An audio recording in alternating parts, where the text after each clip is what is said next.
What were the main social classes in ancient Greek society? If you're curious about how ancient Greek society was organized, you're in the right place. Let's break down the main social classes that made up this fascinating civilization. In ancient Greece, society was divided into several distinct groups, each with its own set of privileges, responsibilities, and limitations. At the top of the social hierarchy were the citizens, specifically those born in cities like Athens.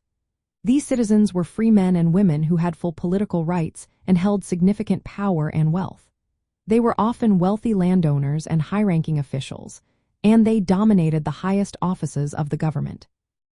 These aristocrats were also patrons of the arts, supporting poets, sculptors, and playwrights who celebrated their achievements. Below the citizens were the Metics, who were free men and women but not citizens.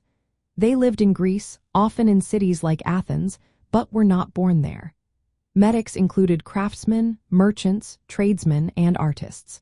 While they had some rights, they did not have the same privileges as citizens and could not own land or participate fully in politics. The middle class also included small farmers, artisans, and merchants who were citizens but not as wealthy as the aristocracy.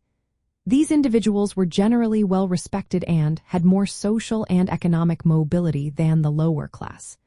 They owned their own land and made a living through farming, warfare, and trade.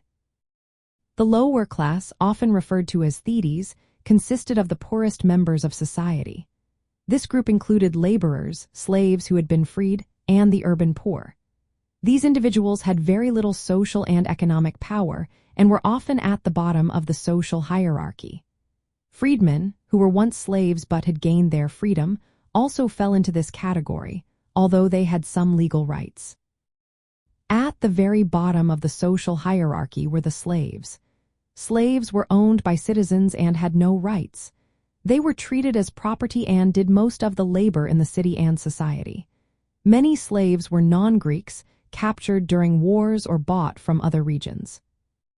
Women in ancient Greek society were also categorized, but their roles were largely defined by their relationships with men.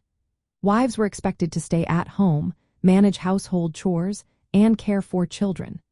Hetairai were educated women who served as companions to men, engaging in social, intellectual, and sometimes sexual relationships.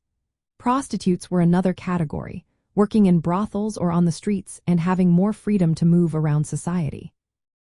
In summary, ancient Greek society was complex, with clear distinctions between citizens, metics, freedmen, and slaves, each with their own roles and rights within the community. Understanding these social classes helps us appreciate the structure and dynamics of this ancient civilization.